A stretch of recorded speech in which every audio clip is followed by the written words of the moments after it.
Niner gang, tonight the vibe is different.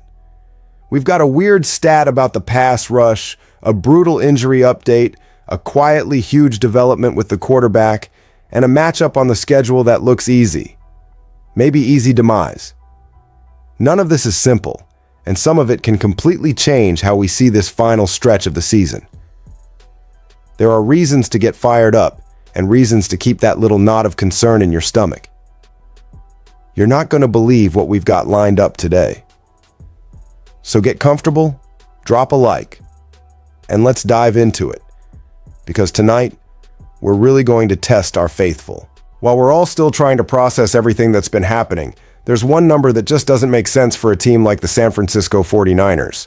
Through 14 weeks, no defense in the NFL has fewer sacks than this one. 16 total. Just 16.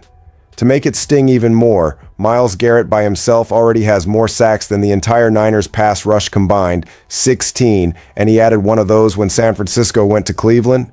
That hurts the pride of the 49ers faithful, because we got used to seeing this team terrorize quarterbacks, not let them sit back and get comfortable. Of course, there's context. The season ended early for Nick Bosa and Michael Williams, the two pillars on the edge of that defensive line, both with torn ACLs. The long-term plan turned into an emergency patch job overnight.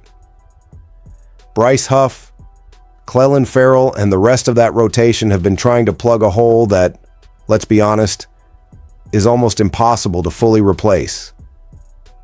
It's not that these guys are bad players. It's just that there's a huge difference between being a complementary piece and being the number one nightmare in an opponent's backfield. Still, the bottom line is tough. Opposing quarterbacks have had way too much time to operate. But before the fan base hits full panic mode, there's one massive detail working in San Francisco's favor this week at Levi's Stadium.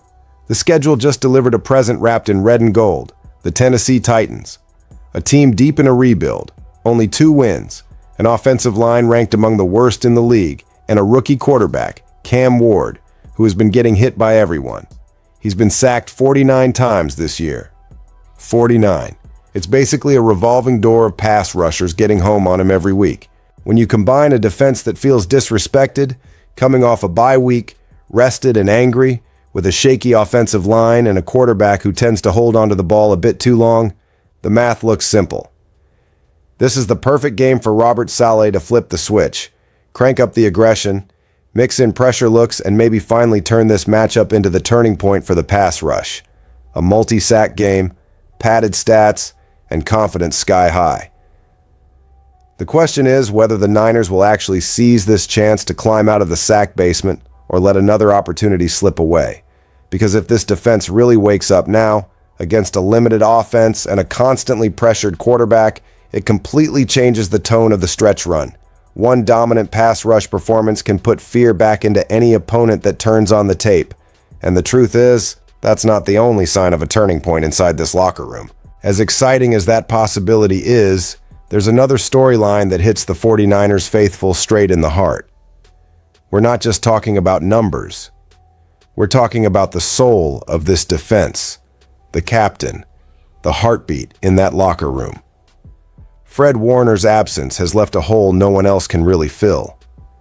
The defense is still competitive, sure, but you can feel what's missing. The guy who changes calls at the line, gets everyone lined up, and reads routes before the ball is even snapped. Fred isn't just a linebacker, he's the entire defensive brain on the field. His injury, a dislocated and fractured ankle back in week 6, was a massive gut punch. A lot of people immediately assumed his regular season was over. The most optimistic fans started clinging to the idea of some miracle playoff return, while the team tried to temper expectations publicly.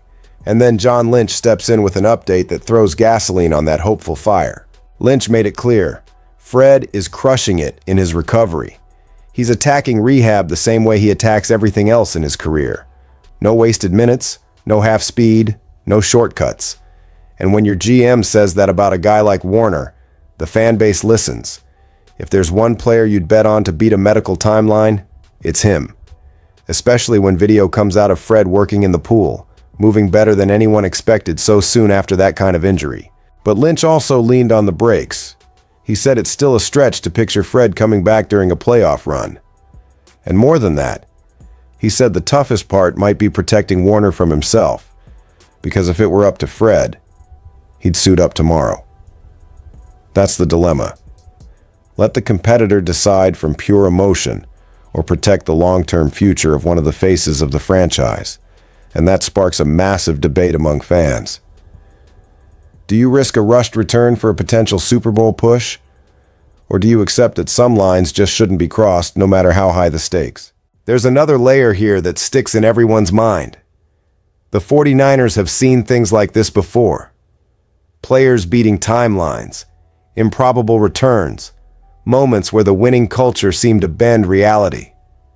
That's the tension the faithful is feeling, a mix of hope and fear.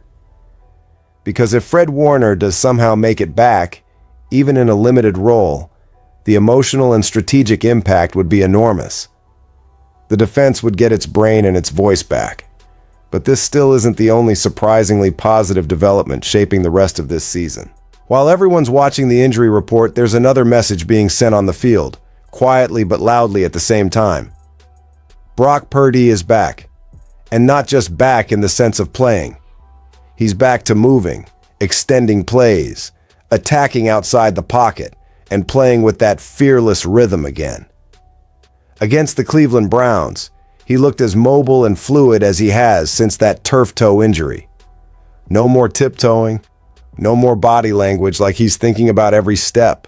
That changes everything, because we're not just talking about a system quarterback. When Purdy is confident physically, Kyle Shanahan's playbook becomes an absolute nightmare for defenses. John Lynch was even asked if the 49ers still had training wheels on their quarterback, if there were hidden limitations on the call sheet to protect him. His answer was almost a smirk in words. Just look at the Browns game.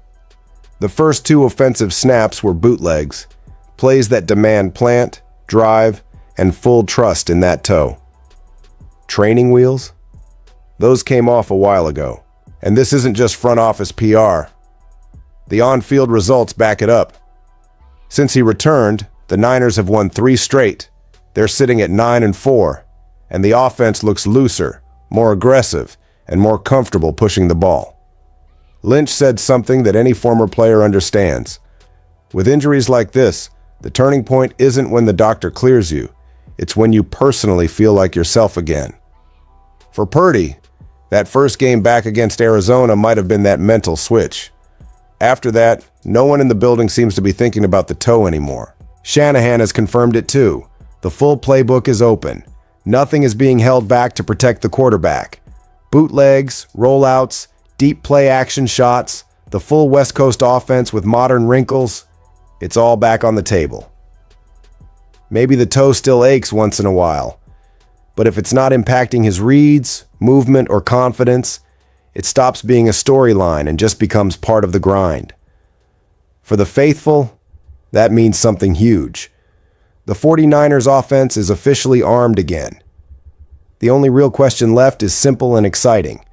With Purdy healthy and fearless, what is this team's true ceiling down the stretch? And what should scare the rest of the league is that this offensive surge lines up perfectly with the defense getting healthier, a favorable matchup on the schedule, and a game that looks built to lock in momentum, which is exactly where the danger usually hides. That's why this next matchup carries so much weight, even if on paper it looks like a mismatch. The 49ers fan base has seen this movie before. A game that looks over before it starts can turn into a nightmare if the better team strolls in half asleep. On the surface, Niners versus Titans should be comfortable. Record, roster, momentum, every sign points to San Francisco picking up win number 10 without too much drama. The healthier team, playing at home at Levi's Stadium, coming off a bye. Everything screams blowout. And that's exactly why this has trap game written all over it. Tennessee is 2-11, out of the playoff picture, rebuilding from the ground up. Their win over the Browns was one of those weird late-season games between teams that are already done, where anything can happen. The Titans don't scare anybody right now, especially not a rested, surging Niners squad. The general feeling is that this should be a comfortable Sunday in Santa Clara. And maybe it will be. But this exact setup is what the NFL loves to flip on its head when the favorite starts believing the script is already written. There is one X factor, though, that could change everything, and it has nothing to do with the 49ers mindset. It's the tanking factor. And in this case, the only team that should be worried about that is Tennessee. That win over Cleveland, as nice as it felt in the locker room, was a disaster for the franchise's draft position. Before it, the Titans held the #1 pick in the 2026 NFL Draft. Now they've slipped to third behind the Giants and Raiders. And with a pack of teams sitting at 3-10, Browns, Cardinals, Saints, Commanders, Jets, another Tennessee win could drop them even further down the board. For a rebuilding team, that's a long-term nightmare. Nobody is saying that players or coaches walk in trying to lose. That's not how it works in the locker room. Guys are playing for jobs, reputation, and their future. Coaches are trying to survive. But there is a front office, there is a long-term vision, and there are people upstairs who understand exactly how valuable a top 3 pick is when you're trying to rebuild a roster. The Titans already have their rookie quarterback. They know they're not going anywhere this season. It doesn't make much sense for them to accidentally win their way out of premium draft position. That's why, if there's one matchup on the schedule where the 49ers could almost be gifted a win, it's this one. Rested team, healthier roster, huge talent gap, opponent with no real short-term stakes and a lot to lose by winning. It's all there. The only thing that can turn this from a statement game into a problem is the Niners themselves. Do they show up locked in, ready to handle business, or do they drift into that dangerous space where they assume the jersey colors will win the game for them? For a team with real playoff and Super Bowl aspirations, this matchup can either be a launch pad or an embarrassing stumble. When you put all of this together, it feels like we're standing at a crossroads in the 49ers season. The pass rush has a golden opportunity to come alive again. Fred Warner, even from the sideline, is setting a standard that inspires the whole locker room. Brock Purdy looks like himself, the playbook is wide open, and a should-win game against the Titans can either cement momentum or expose bad habits. Every detail matters now. Every adjustment can shape the road to January. So I want to hear from you, 49ers faithful. Is this team truly ready to make that final leap?